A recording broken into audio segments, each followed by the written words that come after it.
Okay, good afternoon, everybody. Apologies for the late start, but I think we are ready to begin. I want to welcome you all to our final day of the Commuters Week, the Commuters EAC Scholarship Week, day 4. It has been a long week, but we are finally here at the end. And to recap, on day 1, we had Scholarship Jamaica and Office of Student Financing helping students identify sources of scholarship that tailors to their needs. And on day 2, we had Amazing Doc and we had All About Scholarships, talking about how to write that winning scholarship essay, because it was a step-by-step process. On the first day, we help you identify the scholarships that work for you. Second day, we help you with writing that scholarship essay, securing that essay so that you can get into the interview, which was day 3 yesterday, where we have Richard Palmer and Island Advantage Coaching giving you interview tips to help you secure that scholarship. So after you have the scholarship, it's about building that brand. And it's not only to build that brand to secure other deals, but to also help you navigate and network that system. And so today we have a very special lineup for you. We have Miss Christina Edwards, we have Mr. O'Dane Brooks, and we have David Thomas, all young people, all in the field, working, navigating. And if you're here, you probably are very interested to hear from them. And so without further ado, I'm going to introduce our first speaker, Miss Christina Edwards. And Miss Christina Edwards is currently an international relations specialist at the Ministry of Health and a criminology tutor at the University of the West Indies, Mona.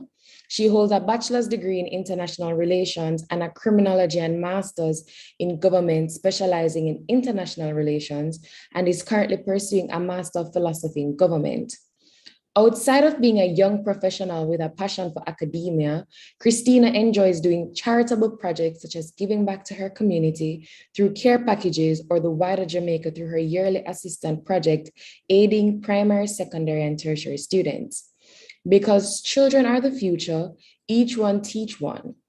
Christina is also a member of the Guanova Vale Primary School Board in St. Catherine, where she plays a role in ensuring responsible conduct, supervision, and efficient operation of the school.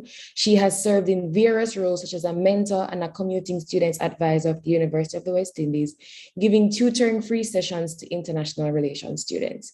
And if you know anything about the office and the UWI commuters, you know Christina is very dear to our hearts, always eager, always able to give back. And she continues to be an inspiration to many because of her drive for success and of passion for progress. She lives with the mantra, it's better to fall in originality than to succeed in imitation, by Herman Melville. So all those on Zoom land, we can get an emoji clap to welcome Christina Edwards, and those in the YouTube, put up those comments. So Christina, over to you. Thank you so much for having me. Thank you for reading that introduction. I was trying to share my screen, but it says that you have disabled the screen sharing. Oh, apologies for that. Let me make you co-host and let me know if you still can share screen. Okay, just let me know so I can share my screen. Okay, you can try now. With the age, this age of technology. Great. I have to cater to those who, learn visually and those who are online to hear. So as you had mentioned before, my name is Christina Edwards, and I was invited to speak on building your professional brand. Don't mind me, I'm a little bit nervous, as the first speaker. However, I see you smiling. However, what comes to mind when you hear, branding, building your professional brand? I think for many of us, when we hear about brands, we think products and companies, we think services and not necessarily persons. But we've seen brands that we know, we've seen brands that we don't know. So it's all about representation and how you sell that product, that person, or service. On my screen currently, we have Andrew Holness, Honorable Andrew Holness, the PM. We have Shensia, Terry Carell, and aka Miss Kitty. So these persons have developed a brand for themselves, and we know them for different things. And your brand is supposed to be geared towards the area you want to be in or what you want to be known for. Shensia is an entertainer, an artist. That's her brand. So it might be different in corporate when you look at her and it's like, oh, she's not dressed according to our standards, but that's her brand. That's her professional brand because that's her job. So going forward, we need to understand exactly what is a brand. So I'm here to tell you more about how you can brand yourself. So as a professional, you want to have a good reputation. You want people to know about you, but sometimes persons don't necessarily know what you do completely, or what they know don't completely describe you and what you have to offer. So we have to recognize these things, and that is why it is essential for us to build our professional brand. We have to think of ourselves as a business as it relates to how we represent ourselves in our spaces, in our day-to-day life. So it is necessary. So before I go into the presentation, there's some questions on the screen that I think we should think about when we're trying to craft our brand. Like, why is it important to you? Why is it important for you to market yourself? Because your brand is supposed to be a business or marketing concept that helps people to readily identify you as an individual. So what makes you stand out? Because if you have 1 million persons in a specific field, you need to stand out. There needs to be something that differentiates you from the others. Why are you more marketable? What gives you the edge over the other persons? Why should you be selected for a particular job? The other question is, how can you showcase your unique enterprises? Because it's not a one size fits all. Something that might work for me might not work for you. And Terry Carell has her book. It was Brand You, and the name was changed to Compass. And she speaks about the 13 C's to branding yourself. And for everyone, it's different. So I'm just going to leave 6 tips.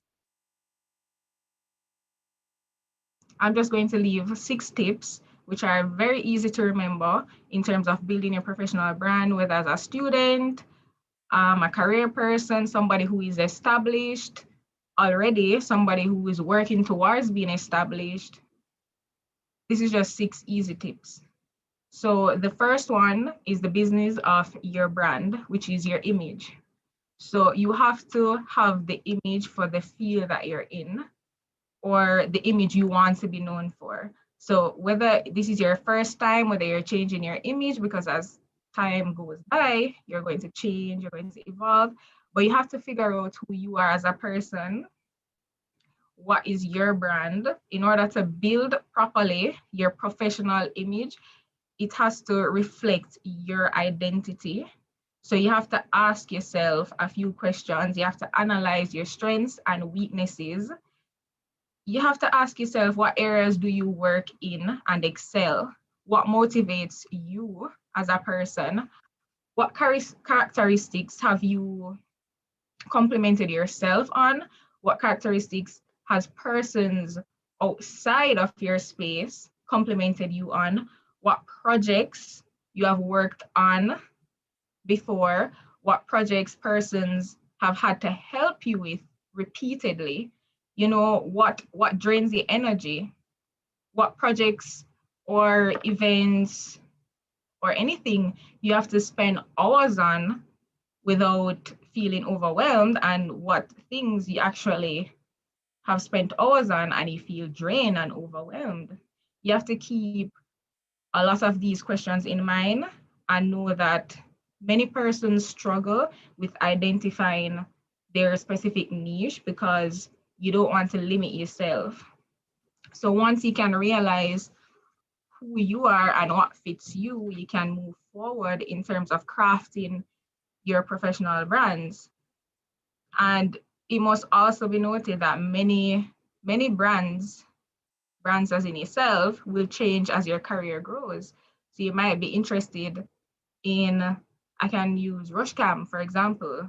He wanted to be an attorney, he studied law, but further down the line, he realized that he wanted to go in media. So as your brand grows, your career grows, your image might change, you evolve. So you have to know what your area of focus is and just let it evolve over time. Second, determine what you want to be known for. So your personal brand is more than a reflection of who you are today. It is a roadmap for where you want to go. So in addition to understanding your competencies, your strengths, and your weaknesses, you have to assess, your strengths and weaknesses and move towards whichever industry or career you want to break into. Thirdly, define your audience.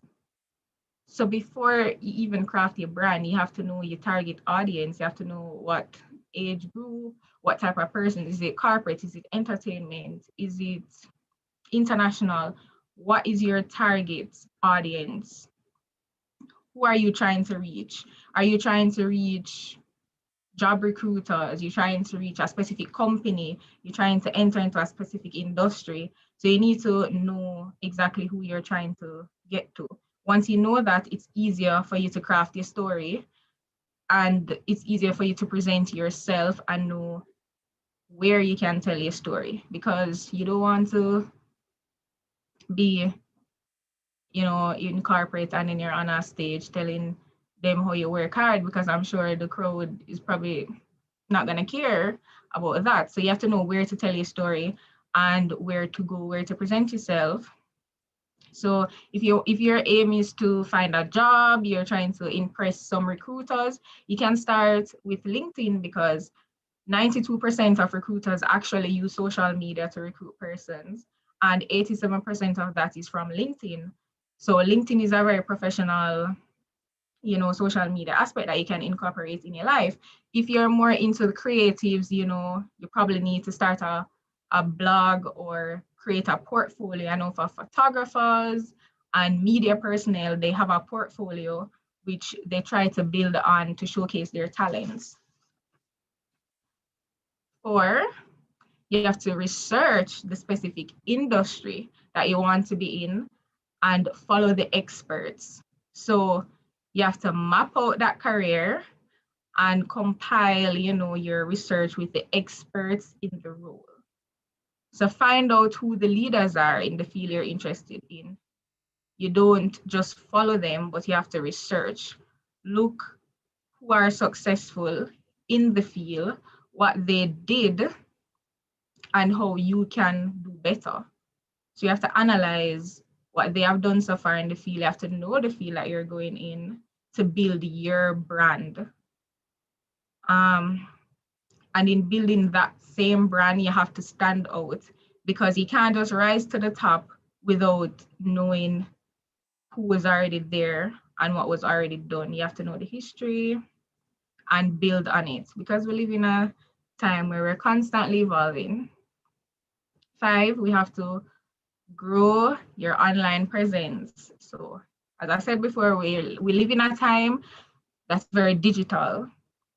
I know for many of the younger persons, the Gen Zs, this is a bit easier for them in terms of their online presence. For the older generation like me, and older, it's a bit harder to maneuver some of these social media platforms.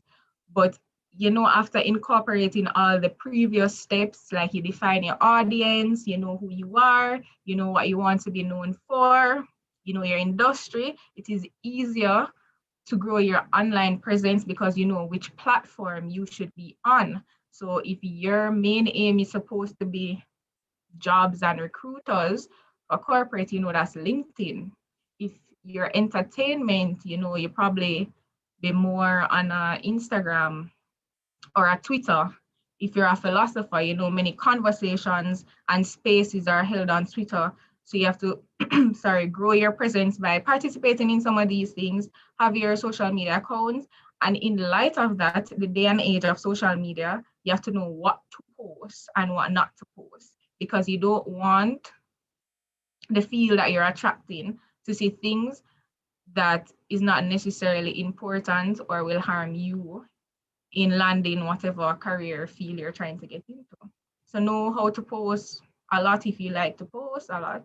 Know how to post a lot without giving out a lot of information. And I think that's something many young persons find difficult to understand, because they like to post and they post everything, and that's very harmful.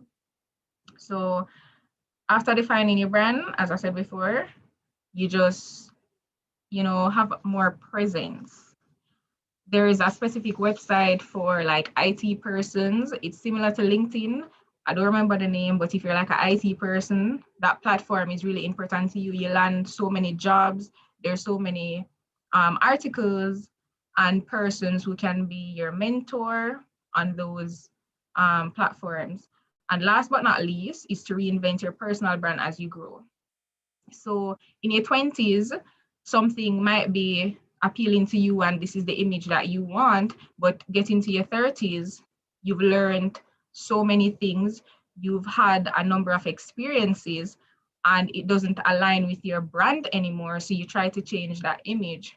So you're not going to be stagnant for all your life.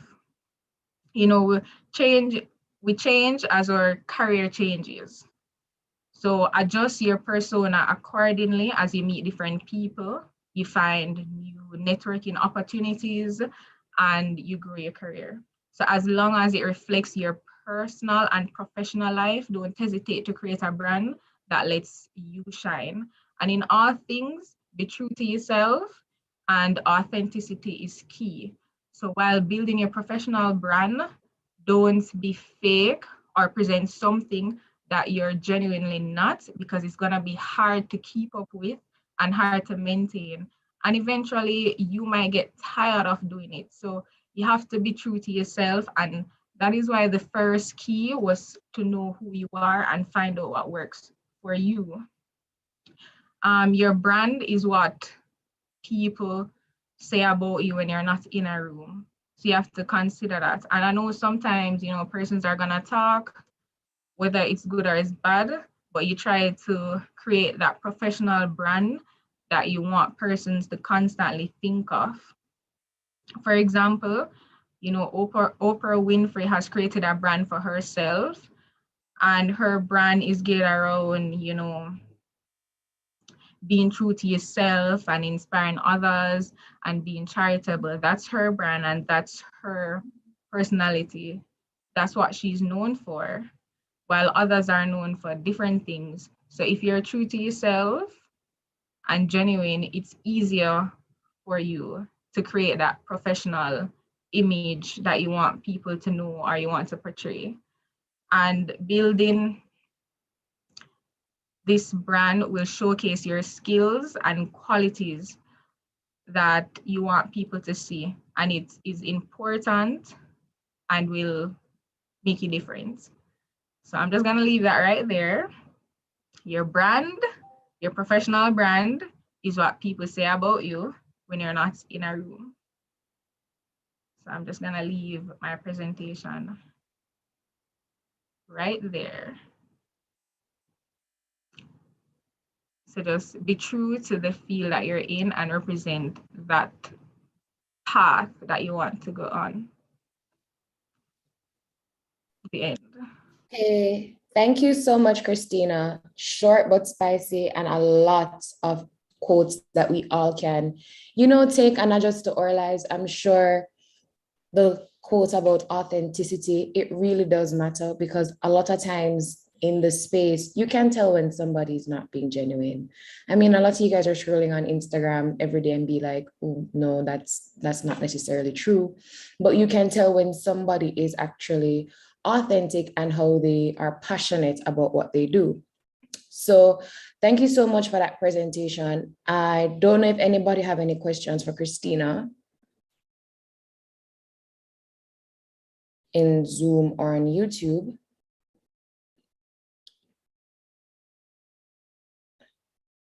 I don't see any questions. So we're going to move to our next speaker. So our next speaker is David Thomas. He is actually a VM Victoria Mutual FET ambassador, and he's a student at UWI Mona doing a Master's of Science degree in Economics and an incoming commuting student advisor. So from one CSA to another, we're passing the baton on. He has a BSc in Economics and Statistics, and he's representing the parish of Clarendon as a VM FET ambassador. And additionally, he's an alumni for the UWI Stat, a member of the UWI Debating Society, and a senior tour guide and recruitment officer for UWI Mona. So without further ado, I'm going to welcome Mr. David Thomas. Hi, can you hear me? Yes, we can hear and see you. All right, perfect. Thanks for having me. It's a pleasure to be here, and I must say, excellent presentation by Ms. Edwards. It's something that resonates with me, that building your personal brand is something that is very important for everyone here. So today I'm just here to talk about financial literacy and what financial literacy means. We've all heard the topic before, and I'm just here to share with you as a VM FET ambassador. And it simply means that I am here to, from financial education to empowerment. That is what FET means.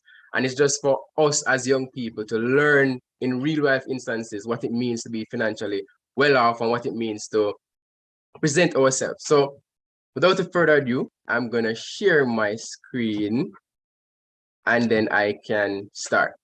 All right, so you guys seeing the screen?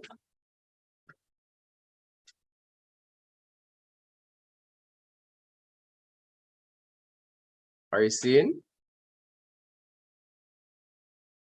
Yes, we are. Okay, so basically what we're looking at is assessing your situation, goal planning, and saving. And these are all things in which we are basically facing as young professionals and university students.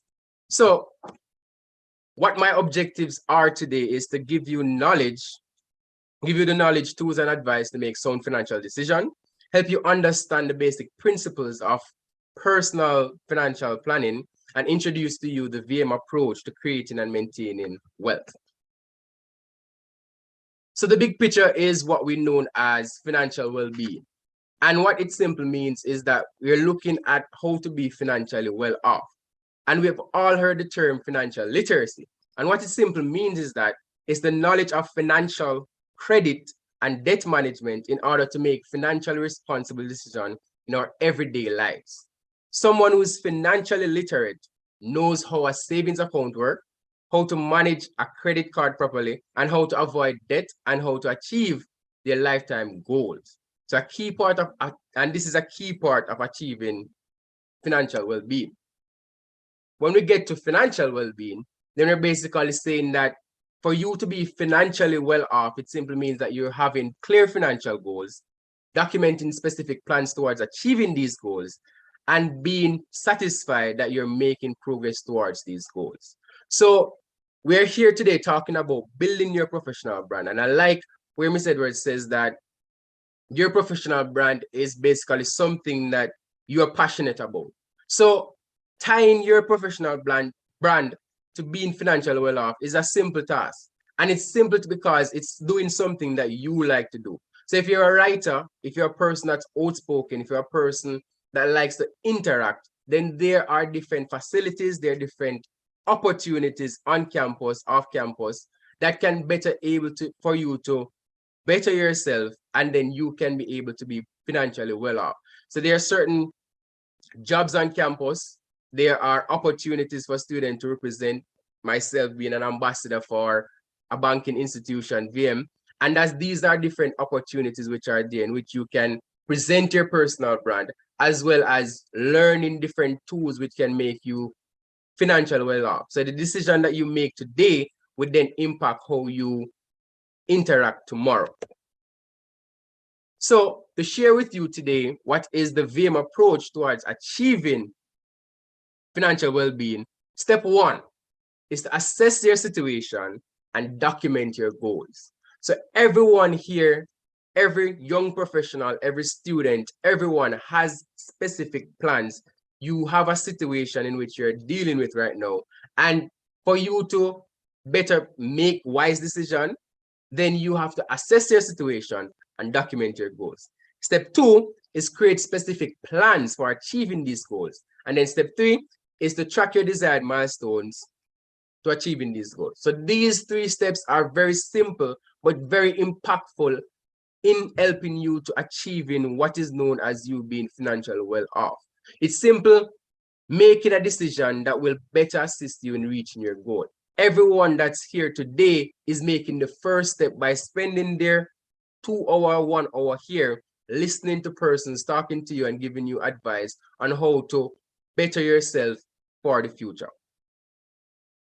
So the main ideas is to achieve your goals, the power of now, and the benefits of saving. So your current situation and assessing your financial position. When we're talking about that, then basically, when we're talking about your current situation, then everyone here has common goals. I'm a tertiary student myself, I'm a master's student, and I'm sure that we have other students here and other young professionals, and we're all faced with certain common goals. Whether it be for financing your tuition, repaying student loan with ease, affording affordable living, housing, sufficient meals, so we can get subsidies for these meals, grants, scholarships, etc. All these things are your immediate common goals, and this is the first step in which you assess your situation right there.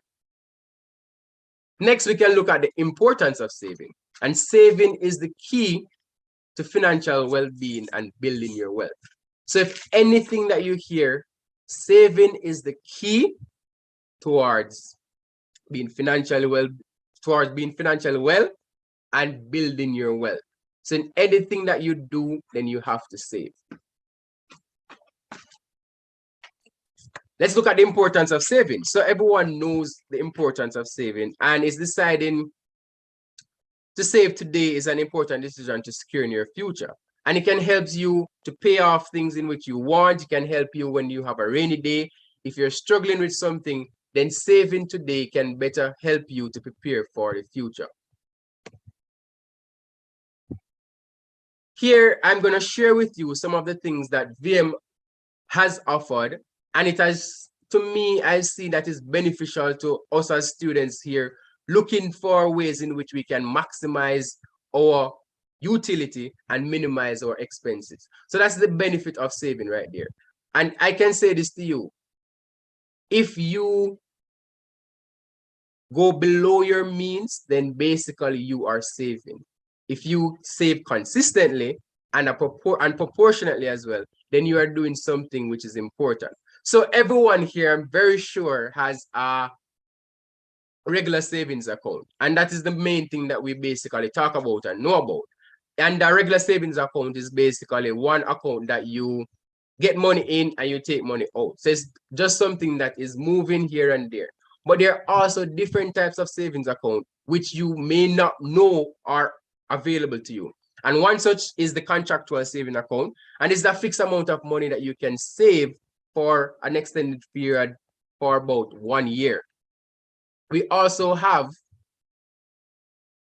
a certificate of deposit, and this is where funds remain untouched for a set period of time, and they have a specific terms towards them. So it's usually 30 days, 180 days, or 365 days. You also have a long-term savings account, and the funds remain untouched for a minimum of 5 years. So these are different ways in which you can train yourself in which to have saving towards being financially literate and financially well off. Looking at certain things in which you are saving right now. So anyone that has a regular savings account, basically what you would get is what's on the left-hand side, which is simple interest, right? So you get simple interest, which is paid on the money that you save or invest, which is known as your principal.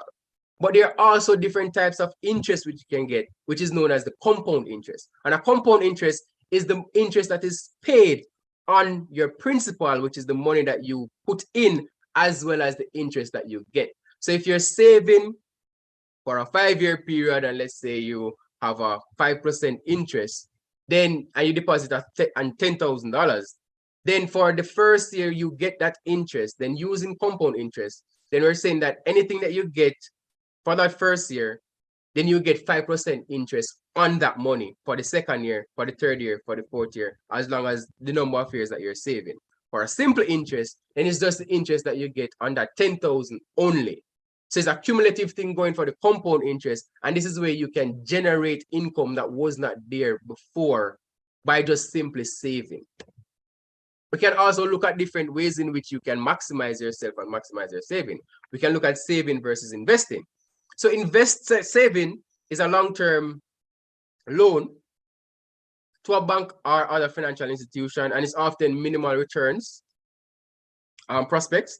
So investing now is another way in which you can look at certain things and being financially well off, right? So it may require a little bit more risk, but it also gives you different types of rewards and different types of returns in it, depending on the success of that investment that you make, right? So there are a lot of terminologies that persons may not know even exist. So a lot of persons may say that shares and stocks are two different things, when shares and stocks are basically the same thing. And you can make money from these things simply by getting, either you can get dividends from the company, or you can get your increase in your returns from your stocks, in which appreciates over time. So these are different ways in which you can basically look into and make yourself financially well off for tomorrow. When you're looking at budgeting, then this is a next step in which which is very important to us as university students. We all have a fixed amount. We have scarce resources, as we call it in economics. And these scarce resources can be your income, which you have. And basically, you have to plan out, what is it that I'm going to do? So we are all here today. We're all here from Monday, listening to different ways in which we can get our scholarships. But when you get your scholarship, what is it that you're going to do? How are you going to budget that part of that assistance that you get? And what is it that you're going to do with it? So budgeting is a way in which you can better off yourself and being more financially well off. So it's basically making a plan and sticking to it. Your monthly budget, so you have to devise something and create a monthly budget. You can have a workbook, and some of the things in which you can include in these things are your flexible expenses and your fixed expenses. Your fixed expenses are things which will not change and you have to pay. So your tuition, your housing, these are certain things which are known as your fixed expenses. Flexible expenses are when you are looking at your phone card, we're deciding to go to a party, want to go to Burger King versus KFC, or just get a little snack, whatever the case is. So that is known as your flexible expenses, and also your utilities and transportation. Other things in which you can consider in your budget include the cost of living, and also you are living below your means, right? So living below your means simply means that if I have $10,000 for the month, then I will try to do everything I can do to be less than $10,000. So you're living below your means. Your total amount you have is 10,000, but you're trying your best to be below that target in order for you to save at least $1,000. And you can do it by increasing the numbers. Next, we can look at goal planning, and that is goal creation, documenting, and tracking. So this is basically putting the VM approach into one, and these are certain things that we can look at: the short-term loan, the short-term goal, the medium, and the long-term. So an example of these things can be buying a new bed. That can be like a short-term, and it can be a 1-year period. Starting your master's, starting your degree, starting your PhD, whatever it is that you want to start. That can be like a medium term, and it can up to 4 years. And then a long term can be, what is it that I'm going to do after I graduate? So do I want a house? Do I want a car? Do I want to save for retirement? Whatever it is that you want to do, these are certain things that you can put into place in order to achieve your long-term, short-term, and medium-term goals. Finally, we're going to look at achieving success. So your habits at school set the foundation for your future. So taking all your classes, submitting assignments on time, good study habits, etc. These are all the things in which you do currently at school. And if you take that same discipline, commitment, and consistency towards saving and building your financial wealth and knowledge, then basically you can be better off by the time you finish your 3, 5, or 4-year program. So achieving financial well-being is similar to discipline and commitment. So you have to decide that I'm going to save 5% proportionately of my income. That simply means that if your income increases, you're gonna still have 5% of that increased income. If it decreases, it's still 5% of that decreased income.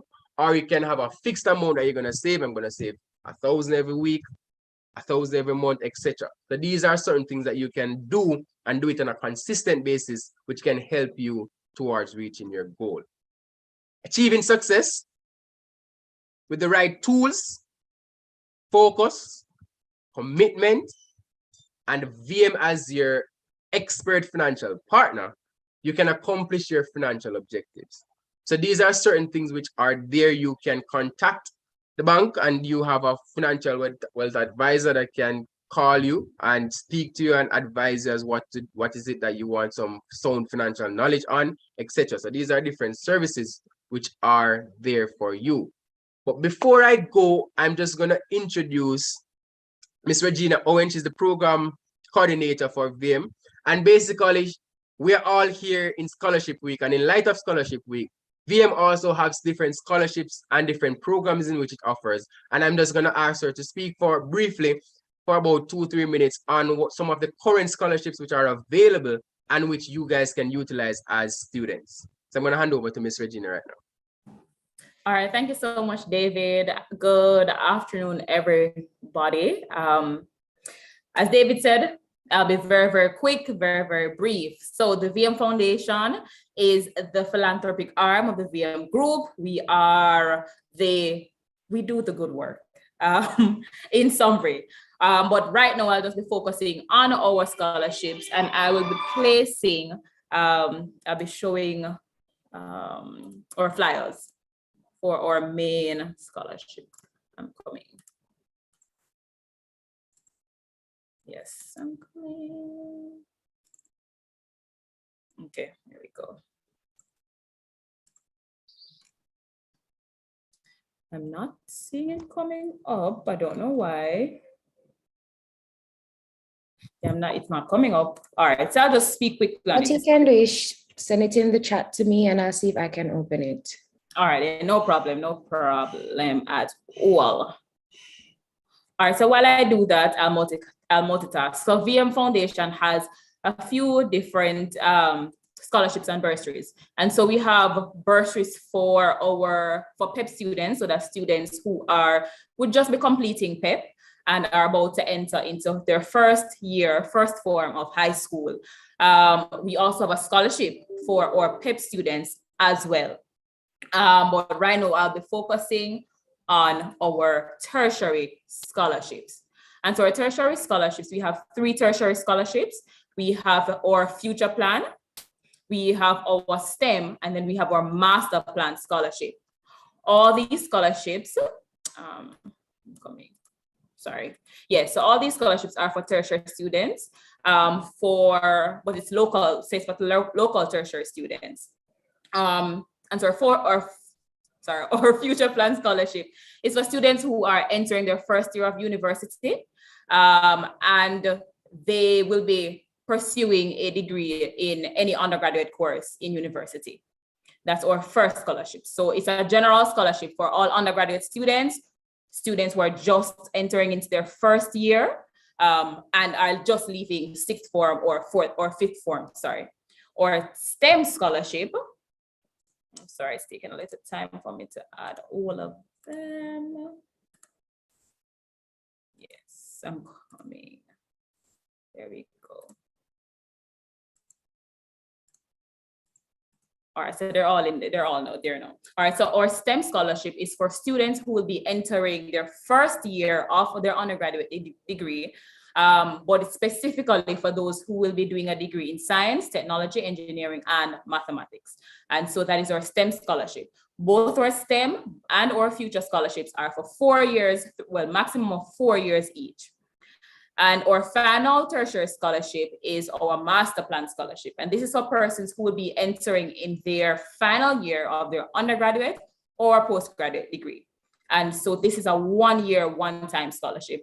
All 3 of our scholarships, the value is $450,000 each, and you get that for each year. So for the STEM and the future plan, you get $450 per year until the end of your degree, maximum 4 years. And for our master plan, which is a final year student, is for the final year students, you get $450,000 for your final year of your degree. And so those are our scholarship programs for tertiary students. One of our major requirements is that our applicants are supposed to be a member of our VM group. So you're supposed to have a VMBS account. And that is one of our main requirements. In order to be eligible, you have to have an account with VMBS. And so that is it in a synopsis. In order to apply, you can go on our website. You can go to vmfoundation.vmgroup.com, or you can go straight to our scholarships website. Our application is not paper-based, our application is online, and so you will apply on our scholarship website, which is shown on the screen. Well, it was just shown on the screen. You can access it from our VM group website. You can access it from our VM Foundation website, which will then, you can access our VM Foundation website. I believe that is it. I don't have anything else to add. Are there any questions, any concerns? If you have any further questions, you can always reach out to me at VM Foundation or at VM Group. If you need to know any other information specifically on the scholarships, it's all available on our website. I think that is it. Are there any other questions? Are there any questions? Sorry, any concerns? Okay, I think that is it. Thank you so much, David. I'll let you finish up. Yeah, man, no problem. And just since the account is a major requirement, it's quite easy, guys. Nothing to be alarmed about. It's simply $1,000 to open the account. The account will never go dormant.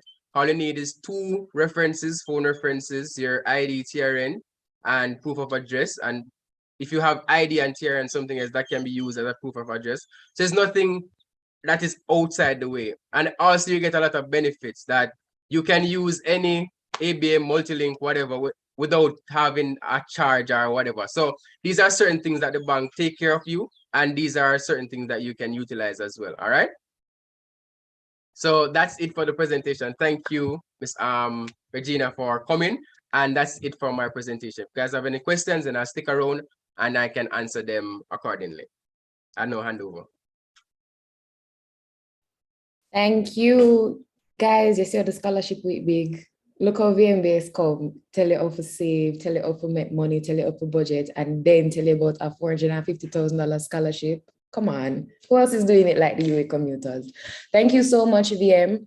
We greatly appreciate that. I think something that came out on Monday was a lot of persons did not know opportunities that were out there for them. And it's more than just, when you're in a tertiary education, you're building your future life. You're taking that next step into adulthood, into professionalism, into corporate. And so, it's very important for you to be aware of all that's happening around you and how for you to make strong financial moves to secure that future after you leave school.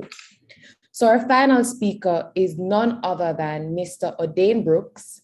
He's a policy and research professional with the government of Jamaica. He holds a Bachelor of Science degree in Public Policy and Management and a Master's degree in International Public Policy and Development Management. O'Dane continues to impact the lives and is passionate about nation building and demonstrates this through being a Governor General Awardee of Jamaica through the I Believe Ambassador. Mr. Brooks is an active youth development activist at the national, regional, and international level, and he currently serves in several organizations where he uses his expertise and experience to develop intervention programs for youth development and engagement. 1 second.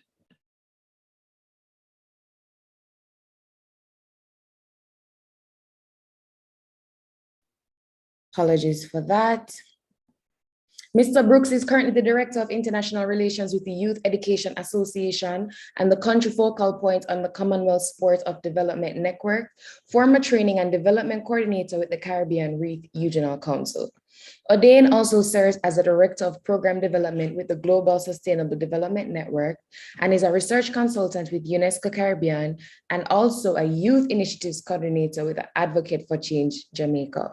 Mr. Brooks is also engaged in educational management and currently serves as a Board of Governor at the Clancarty High School. Without further ado, please welcome Mr. O'Dane Brooks.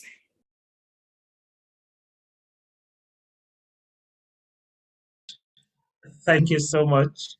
I did not get the memo that I should have prepared a presentation, but I think Ms. Edwards would have done an excellent job in articulating the importance of professional branding, how you go about endeavoring to build your professional brand as well. So what I'll do is just do a bit of summary, if you could say, on professional branding and the significance that it plays, especially at this juncture in your university experience, because many of you will be at the point where you're looking to transition into the world of work. But the interesting thing about branding is that branding does not start when you actually enter the world of work. It is a process. I often say that it is really a process and it is not an event. So you don't get up one morning and say that you are branding yourself this way and that is how you will become known. It is a process and you have to be very deliberate about what you do. And so an important point that I want to leave in the context that we would have been treated to an excellent presentation previously is that an important part of branding is that you must start from the standpoint of knowing yourself. To be able to define what your brand is, you must be able to say clearly what values you stand for, what are your overall standards, how you want to be perceived. And so it is important that you have that self-reflection moment where you are able to ask yourself those questions as to what do I stand for? How do I want to be perceived by the public? And importantly, as part of this process, we should not try to define our brand with the intention of pleasing people. Because when we do this, of trying to please people, what you find is that you get lost in the process. And when you get lost in the process, your brand will be defined through the lenses of what other people expect of you. And in situations like this, you will essentially be living your life for others. So it is important that you are able to develop your brand from the standpoint of fully understanding who you are as a person and who you aspire to become. Because the process of brand development, as Ms. Edwards would have alluded to earlier, it is continuously evolving. Your brand will evolve with time if you want to remain relevant. So as part of professional development, once we enter into a particular industry or a particular career path, we will start at various levels. But over time, each individual has the aspiration to grow in their profession.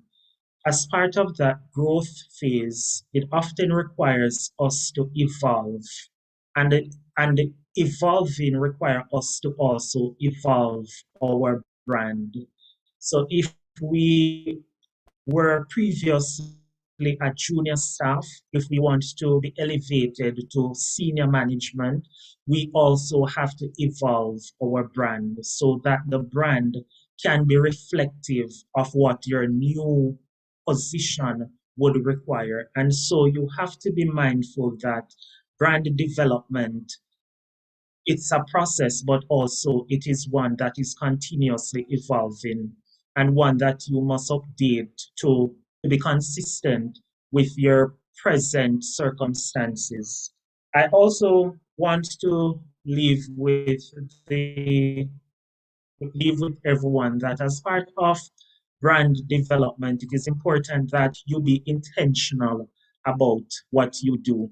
So brand development, it would have come out earlier that if your brand is not authentic, it will be easily highlighted and persons would be able to identify that you are not authentic. So it's important that you be intentional about how do you want to be perceived. And as part of that intentional approach, you have to be consistent.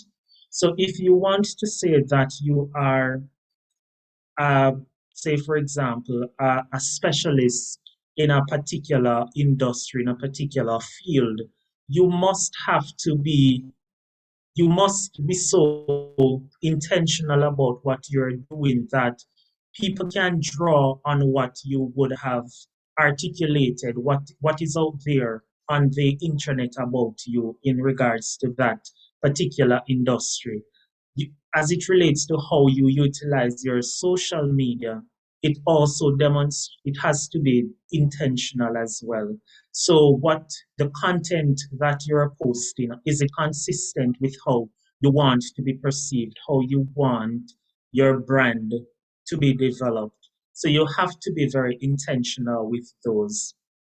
And also, you also have to be mindful that as part of professional brand development, an important component is that you must be willing to learn. Oftentimes, we develop a persona, we develop a personal brand that starts to get some amount of traction.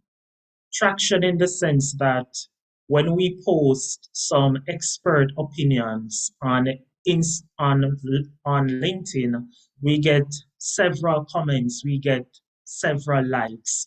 When we post anything on Twitter, we get a lot of retweets, we get a lot of quotes. So it shows that persons respect your expert opinion, and so over time you are becoming known for a particular area of focus. But what you have to be mindful of and be careful is that you must always be willing to learn. A lot of persons, when they develop a professional brand, they become intoxicated with the thoughts that they have ultimately reached the top. And so they stop learning, they stop exposing themselves to opportunities for growth and development. That error in judgment oftentimes is the proverbial death of some of those professional brands. Because if you're not willing to learn, it means that one, you will not be able to keep up to date with what is the prevailing conditions in your industry. So if you're in marketing and you are not willing to learn, it means that strategies that you would have been previously using as for marketing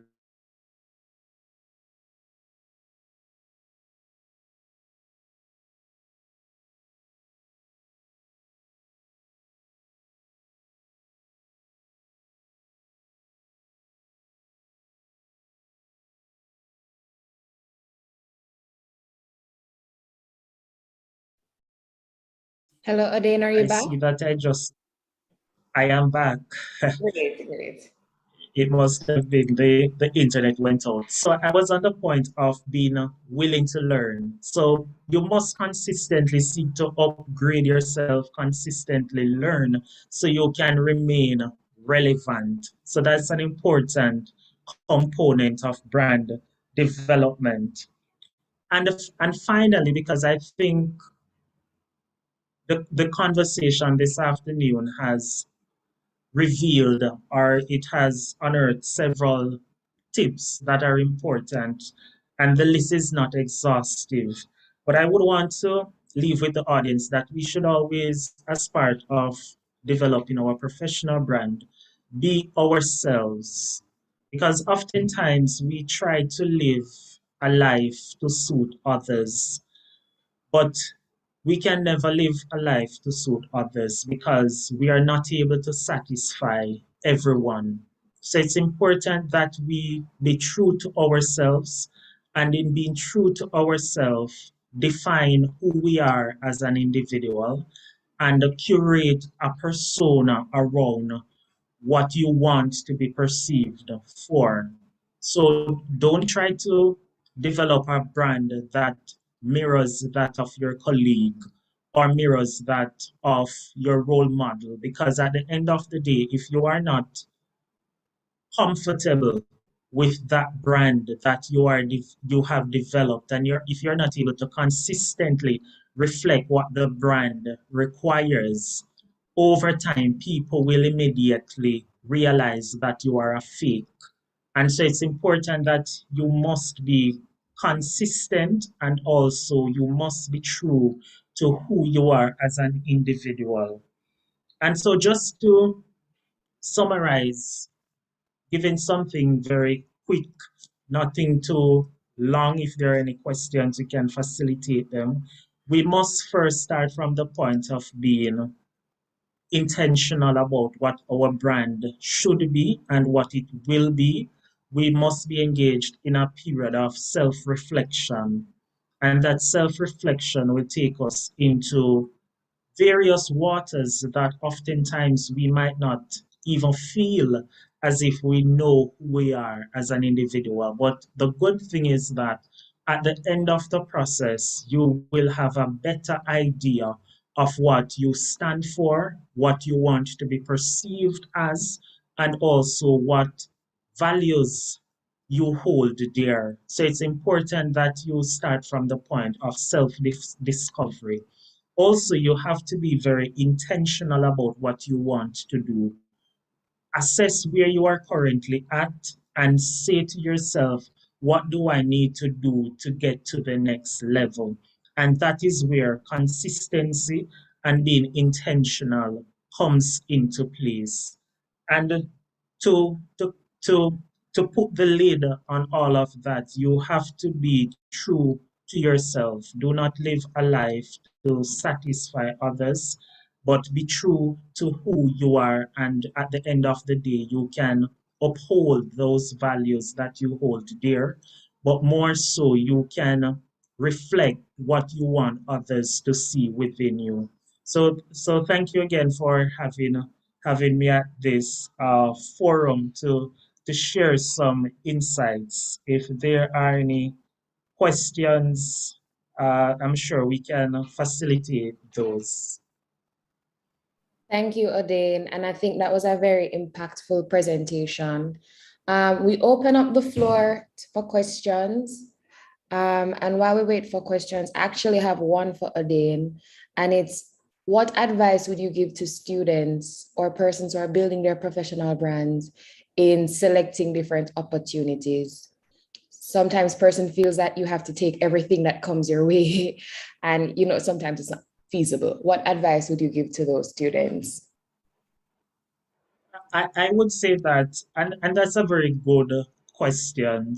You have to be very intentional, as I made mention, and you have to be discriminatory in your approach. So not all things will necessarily be consistent with the brand that you want to portray.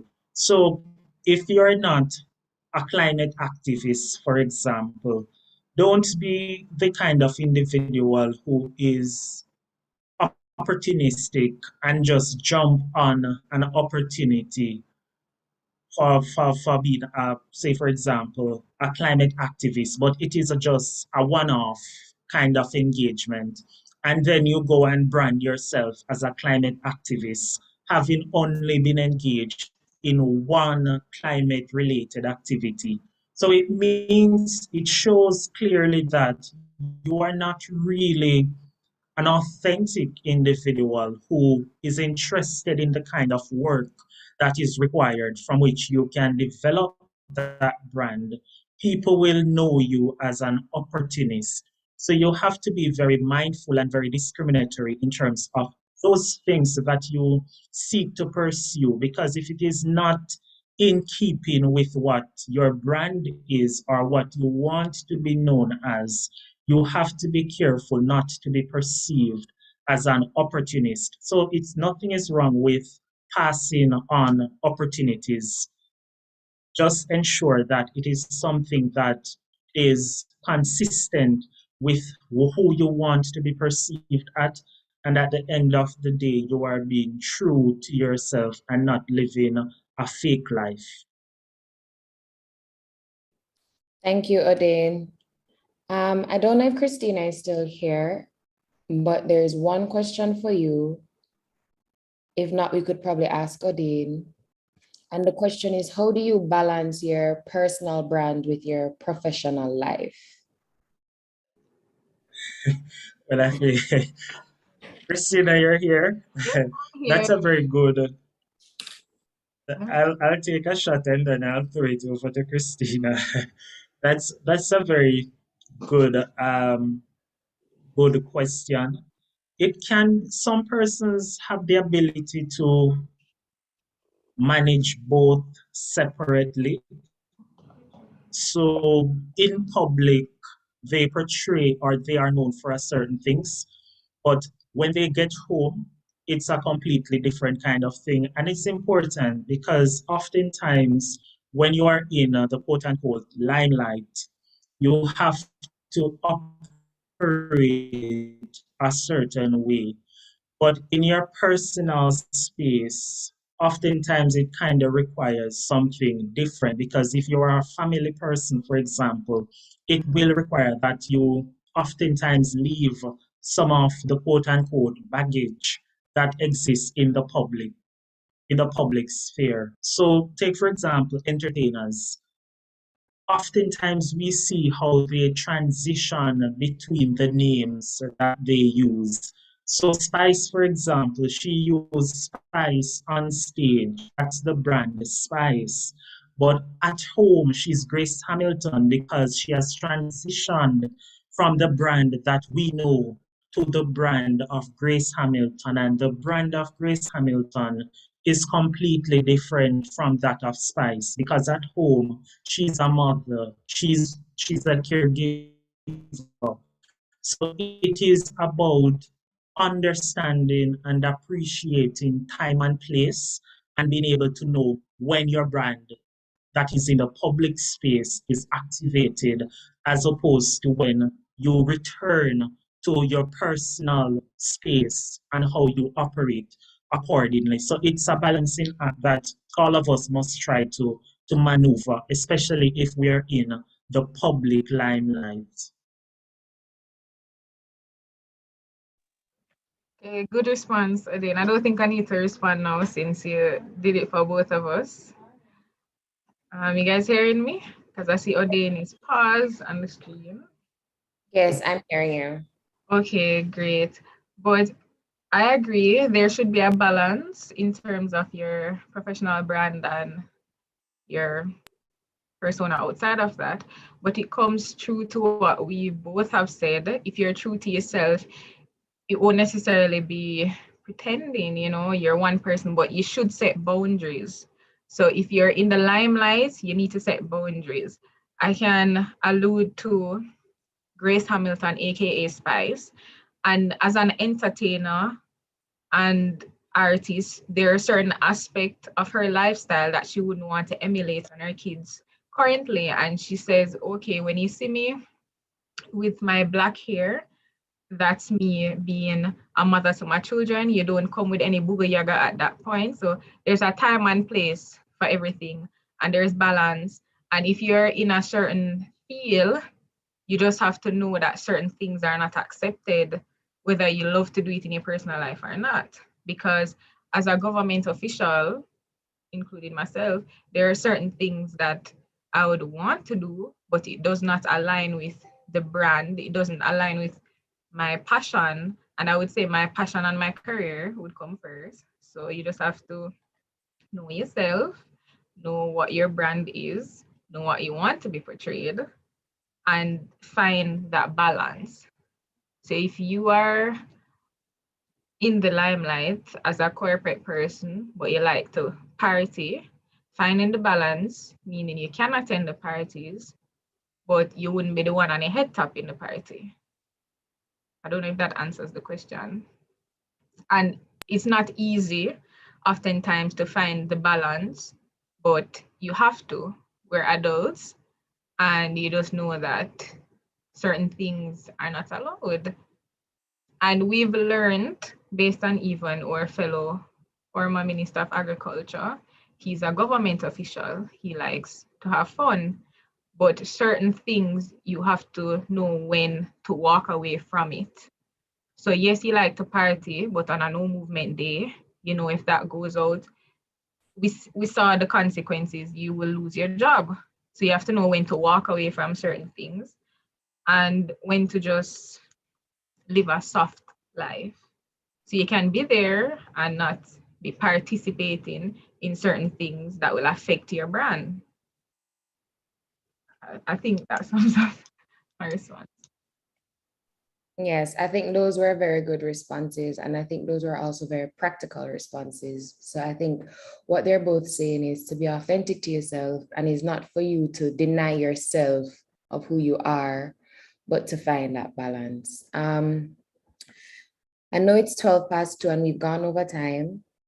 If we don't have any other questions, I would like to thank my speakers, Christina Edwards, David Thomas, Odin Brooks and Regina for a lovely presentation. I think this was the perfect way to end Scholarship Week.